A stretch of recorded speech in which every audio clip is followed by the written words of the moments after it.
빠르지만 다 이해되죠? 네. 이제 더 이상 이거 강의할 시간이 없어서. 자, 부동산 분석법의 7단계까지, 이제 6단계까지 다 끝나면 어느 정도 부동산이 많이 분석이 돼 있죠. 그리고 나서 7단계로 넘어가면 아까 봤던 것들은 우리가 도시지역의 땅들이나 이런 것들을 분석을 했고, 이제 비도시 지역의 입지 분석이 들어가 되겠죠. 자, 비도시 지역 땅들은 이렇게 이제 입지 분석 내용들을 써놨어요. 예? 입지 분석을 어떻게 할 건지. 자, 편의시설이 있어야 되고, 위험시설이 있죠. 우리 비도시 지역 땅들은 이런 것들을 분석을 해야 돼요. 여기가 뭐냐면, 편의시설이라는 여러분들이 우리가 읍소재지라든가 이런 일반 시골 가도 웬만한 지역 같은 경우는 다 마트도 있고, 그쵸? 노래방도 다 있고, 다 있죠?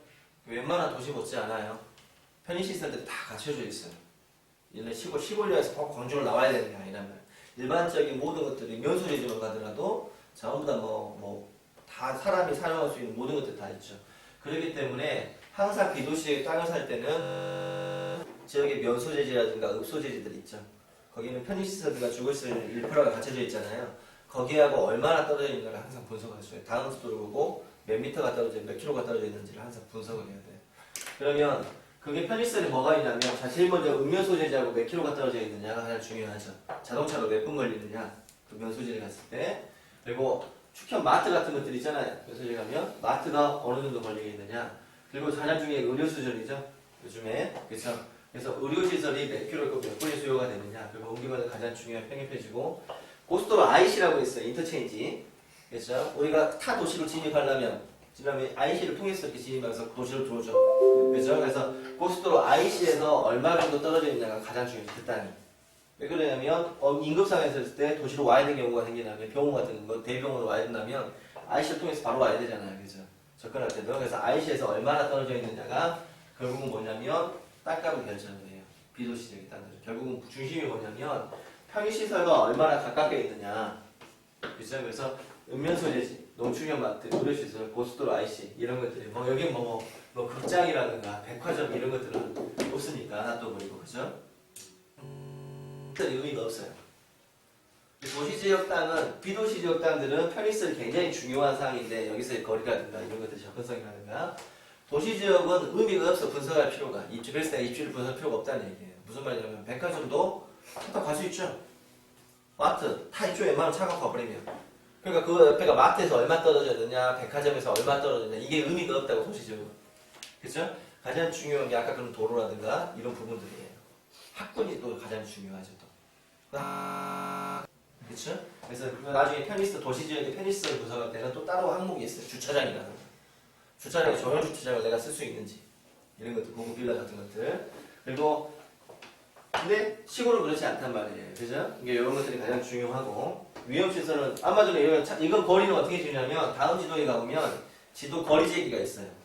거리 재기. 그럼 내 땅에서, A라는 땅에서 클릭을 딱 해가지고 읍면소까지 딱 해서 치크리면 몇 킬로까지 딱 나와버리죠. 도보는 몇 킬로, 자동차로 몇 킬로 다 나와버리죠. 요즘은 다 갈 필요가 없이 다 나온단 말이에요. 그리고 고속도로 IC 같은 경우에는 실제로 미터기 딱 놓고 가봐야 되는 거죠. 얼마 정도, 몇 분 정도 가서 IC를 통과할 수가 있는지, 이런 부분들. 그리고 위험시설이라고 있어요. 이제 여기 도시지역은 위험시설이 거의 없죠. 그렇죠? 근데 비도시지역 땅들은 위험시설이 굉장히 중요해요. 분석이. 여러분들이. 그래서 항상 땅을 봤을 때, 비도시지역은 땅을 봤을 때 항상 하늘 위를 봐야 된다고. 하늘 위를. 땅 밑을 볼 게 아니라 하늘 위를 봐야 돼. 하늘 위에 뭐가 지나가는지를 봐야 된다고. 그럼 예를 들어서, 자, 옹벽이라고 알아요? 우리가 건물을 지을 때, 자, 임야다. 이렇게 전원주택을 짓죠. 그러면 전원주택이 지으면, 이렇게 해서 땅을, 이렇게 해서, 자, 이렇게 해가지고, 자르죠. 이렇게. 산을, 임야의 경사도가, 여기다가 건물을 짓죠. 전원주택을. 그래서 뷰가 싹 보이게. 야산을 깎아가지고, 봤죠? 시골 가면. 그죠? 전원주택을 평지에다가 지으는 건 거의 많이 없잖아. 조망이 나와야 되니까 야산을 놔두고 산을 이렇게 깎는단 말이야. 이렇게. 그러면 산이 있기 때문에 여기다가 뭐를 써야 돼요? 여기다가. 흙이잖아요. 흙이잖아요. 도시민 같으면 아파트 단지는 이게 아파트를 보면은 다 콘크리트로 다 둘러싸여 있죠. 그리고 산이 오더라도 옛날에 다 흙이겠지만 콘크리트가 비가 오더라도 다 하수구로 다 내려가 버리죠. 수재가 일어날 이유가 없죠. 근데 비도시 지역 땅들은 어떻게 되냐면 그런 시설이 없잖아요. 그죠? 그래서 흙을 이렇게 깎잖아요. 절도를 했죠. 여기다 집 지어놓으면 흙이 무너져 버리니 집 떠나가잖아요. 그러니까 여기다 뭐를 싸요? 네, 콘크리트를 싸죠. 우리 아파트 같은 것도 보면 콘크리트 벽, 여기 벽이 있죠, 벽. 온벽. 온벽이다. 네? 온벽. 근데 아파트 같은 건 온벽을 90도로 쌓았죠. 90도로 쌓아도 무너지지가 않는단 말인데 비도시 이런 데들은 흙 있는 상태에다가 온벽을 쌓아놓다 보니까 이게 흙이죠, 흙. 그럼 우리는 국지성 호우가 나오죠, 국지성 호우. 그렇죠, 들어갔죠, 국지성 호우. 비가 한순간에 엄청나게 온다고. 그럼 비가 오게 되면, 봐봐요. 비가 오게 되면 흙이 빗물을 머금죠. 네? 흙이 빗물을 먹게 되면 어떻게 되냐면 토합이라는 것이 발생이 돼요. 토합이라는 것이. 그래서 그냥 있는 상태에서는 흙은 아무렇지도 않지만은 비를 먹게 되면 엄청나게 무거워져요. 우리가 한 예로 우리가 5리터 파카 있죠. 5리터 파카. 5리터 이불. 5리터 이불은 가볍잖아. 들 때는. 말랐을 때는. 근데 물에다 젖어버리면 흙는 무게가 10배가 증가하죠. 그러듯이 갑자기 비가 와가지고 흙이 물을 먹게 되버리면 토합이라는 것이 여기서 미는 힘이 발생해요. 미는 힘, 토합이. 그럼 옹벽을 깎아가지고 옹벽을 이렇게 치는 경우가 있고 이렇게 치는 경우가 있고 90도로 치는 경우가 있단 말이에요. 생각을 해보자. 그럼 토합이 발생되면 여기 토합이 발생되면 이건 무너지지가 않죠. 이게 45도를 기준으로 봤을 때 30도 이하는 무너지지가 않죠. 그리고 40도까지는 또 위험해요. 토합이 발생하면 이게 떠버려서 무너질 수가 있다고. 90도는 순식간에 무너지겠죠, 이거. 여기서 압이 바로 쳐버리니까. 그러니까 이 온벽을 쌓았는데 이 온벽을 비도시에 가면 쌓았다고. 온벽, 그쵸? 그게 이제 나중에 어떻게 됐어요? 무너지죠. 호우가 났을 때. 살인되는 거, 살인만 되는 거. 그쵸? 그래서 가장 중요한 게 지금 온벽부도 경사도 30도 이상, 30도 이하냐, 그죠? 온복이 없냐, 이거 중요해요. 그래서 경사도가 아까 높으면 안 된다고 그랬죠, 제가. 그죠? 그래서 30도 이상 온벽은 토합으로 인해 비가 오기 위험해요. 아셨죠? 그래서 이것들은 굉장히 중요하니까 온벽을 쌓을 때는 이렇게 쌓는 것이 아니라 30도로 이하로 이렇게 쌓아야 된다. 그 다음에 수제 있죠. 물난리. 수제 알아요? 계곡 주변, 계곡 옆에 땅 사고 싶잖아요. 그죠? 물놀이도 하고, 물소리도 듣고 좋아하잖아요. 계곡이 이렇게 흘러. 이렇게 계곡이 흐른다고 보자. 그쵸? 근데 산이 있고, 계곡이 흐르면 여기서 비가 내리죠. 그죠? 계곡이 옆에 있는 땅, 이런 땅 얼마나 좋아. 그쵸?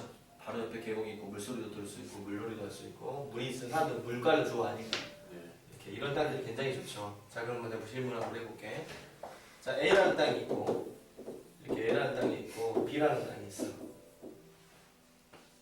그죠? 똑같이 계곡이 붙어 있죠, 양옆에. 그죠? 여러분 어떤 땅을 살 거예요? A를 사죠. A? 자, 우리가 보면 이게 산이는 이게 비가 조금 내리더라도 모여서 내려버리잖아. 흘러가면 순식간에 쏟아나가는 계곡은 계곡이 되게 무서운 거예요. 계곡 물놀이 가지 마요. 큰일 나는. 지금 대한민국 국지성을 주니까 물이 한 번에 와버리면 어떻게 현상이 되냐면 속도가 굉장히 빠르죠. 물량이. 그러면 물은 치고 우리가 자동차라면 차고 이렇게 하고 가겠죠. 그럼 여기서 속도가 가장 빠르죠. 그럼 치면 여기 깎여 나가죠. 그죠? 수량이라고 표현하는데 수량이 아니고 물의 양이 이렇게 치면 이쪽으로 몰리길 거 아니에요. 점점 한쪽이 쏠리듯이. 그쵸? 쏠리면 이쪽이가 물의 양이 엄청나게 증가하겠죠. 순식간에. 그러면 어떻게 되냐면 이쪽이 깎여 나가면서 이쪽이 전부 다 재난이 돼요. 근데 반대로 똑같은 물의 총량이 이쪽이 많아지고 이쪽은 적어지겠죠. 그쵸? 예, 거의 안쪽은. 그죠? 그래서 이 안쪽은 위험하지가 않아요. 실제로. 근데 이 안쪽도 위험하지 많이 내리면. 그쵸? 그러니까 땅을 살 때는, 계곡에 있는 땅을 살 때는 항상 여기 계곡이 높아야 돼. 아까 높으면 안 좋은다 그랬잖아요. 근데 물 옆에는 틀려. 물 옆에는 항상 여기 계곡 면에서 계곡 면하고 접하면 안 돼. 평지가 되면 안 된다. 이런 땅들은 뭐냐면 적어도 3m 이상 높아. 그래야 위험하지가 않아요. 옆에. 아셨죠?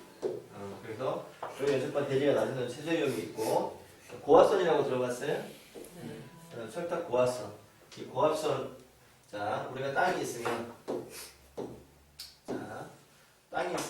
이렇게 도로가 접혀져 이렇게 땅이 있다. 근데 여기에 변전소가 있고 고압선이 이렇게 지나가는 거 있죠.